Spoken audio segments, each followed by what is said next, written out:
Hey guys, so after day number 1, I'm sitting in 70 someplace on the St. Lawrence River. At this point, I knew I needed to slide up into the top 50. I could have a decent day. I thought if I could haul it 17 pounds, it would give me a good shot at it. And like day 1, I made that really long run down to Clayton. I was I think 75, 76 miles to where I started at. I started on the same hump that I've talked about in practice that I caught a 3 and a 4 1/4 off of. I was drop shotting, did a Z-Man trick shot. It's a 3 1/4 inch Goby Bryant. Taking a Hayabusa size 2 hook. It's their split shot drop shot hook. It's a really good hook. Pegs them right in the roof of the mouth every time. But going from there, I'm dragging on this shoal, The wind was blowing a weird direction. It was blowing out of like the northeast, so it was blowing kind of against the current. So you were actually blowing faster into the current. It was weird. It made dragging and drifting, and that deep smallmouth game really set up weird, and it wasn't working for most guys. I fished that spot. I hit another spot. I was running around, and at 12 o'clock, I found a big sand flat. I caught them in the years past, and I was throwing a jerk bait up there, just kind of ripping around, covering some water, just trying to locate them. It's a huge flat, so you didn't know where they were going to be, but I eventually got one to chase it up, and I pulled it away from them. A lot of times we do that where you get those fish, you play a little cat and mouse game or whatever you want to call it, and once I had them located, they like to chill around your boat. I was in 10 foot of water or less. And that's where I take that Z-Man trick shot. And I pitched that over there. And this Smallie, it's a big one. It was probably 4 or 5. Yeah, it was probably a 5 pounder. And it's looking at it. It's a big dark one, really dark brown. So you can see him on the sand patch, no problem. And I'm throwing it at it, and I was just holding it, shaking it. And then the wind's blowing me away. So I finally he wasn't eating it, so I just started dragging it behind the boat, watching him. And it's 10 feet, 12 feet, whatever it is from the boat, not far. And I'm watching him. He's like looking at it. All of a sudden, my rod just loads up. That favorite rod is like, it's a 721 medium heavy. So like, it's a great drop shot rod, but it's made for big smallmouth. And that's what I hooked.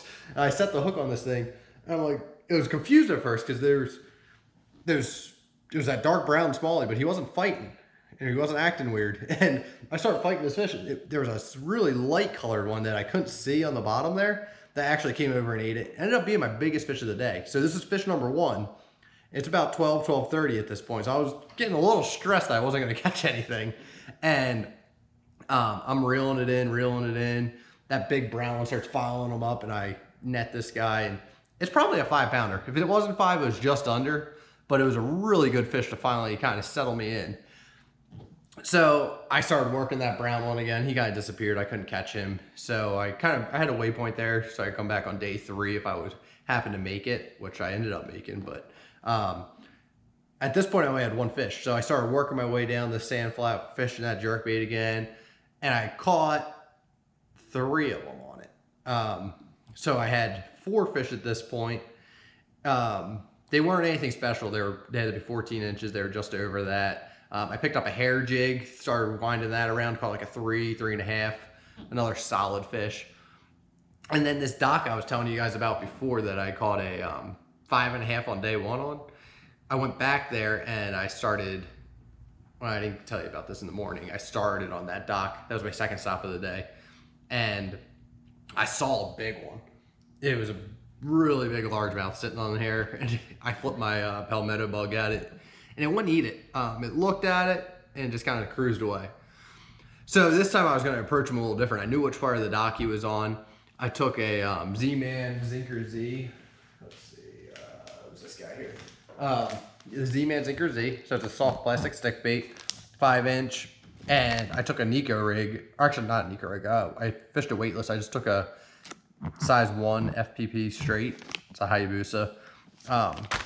And wacky rigged it. I skipped it under the dock, and I'm watching it fall, and I see him swim over from the other part of the dock and suck it up. And I set the hook on that, and I had it on a spinning rod. It was a heck of a fight. Like, I was battling this fish, and I finally landed it. It was a really good one. It got me was probably 5 pounds. I didn't weigh this one either, but it got rid of a real tiny smallie I had. And then I made another cast with the zinker and threw it, just wacky rigged way back in there.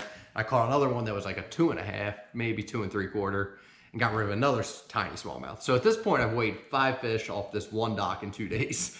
It was a little magic dock I had going. I had 2 that were over 5 pounds on it. And I wasn't doing it until 4:45. So I had a spot up towards Ogdensburg that I wanted to fish on the way back in. So at this point, I make the real long run the Bass Cat. That day I burnt, what was it, 65 gallons. I did 194 miles. It was, needless to say, a long run, kind of tiring, but it was worth it. I had a good bag going. I pulled up to this one spot. It's a shallow, kind of had a current break on it. I start whipping that jerkbait around again, and I caught a 4-pounder. Nice big smallie, really healthy. Like, it wasn't the longest one in the world, but it was short, fat, like just really dense. And I took that fish cold out. I guess the last smallie or another one of the smallies I had. So I had a big smallmouth. It was like a 5-pounder. I had like a 5-pound largemouth, and I had like a probably 4 something smallie, and then 2 like just like cookie cutters. So I ended up going back to the check-in, weighed in, I had 1913. And that took me from 70th place all the way up to 23rd, made that day 3 cut. And it gave me a shot at making day 4. I knew at this point I could squeak in there if I had a really good day on day 3. I think I was like 2 pounds back of it, and I was like 5 or 6 pounds out of the lead at that point. So it was really going well. You're gonna have to stay tuned and watch my next video to see how day 3 went. But if you have any questions on the baits, I have all this gear below. Something else that was really cool this week is I used the AquaView. It's the HDI Pro. It's a size 7. It's a 7-inch screen. I found a lot of fish, not even out deep with it, but up shallower, because I had a tough practice if you watch the other video to see. But if you have any questions on any of that, put the comments below. And if you can do me a huge favor, subscribe.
what I'm talking about. Look at that sucker. Yes, yes, yes, yes, yes!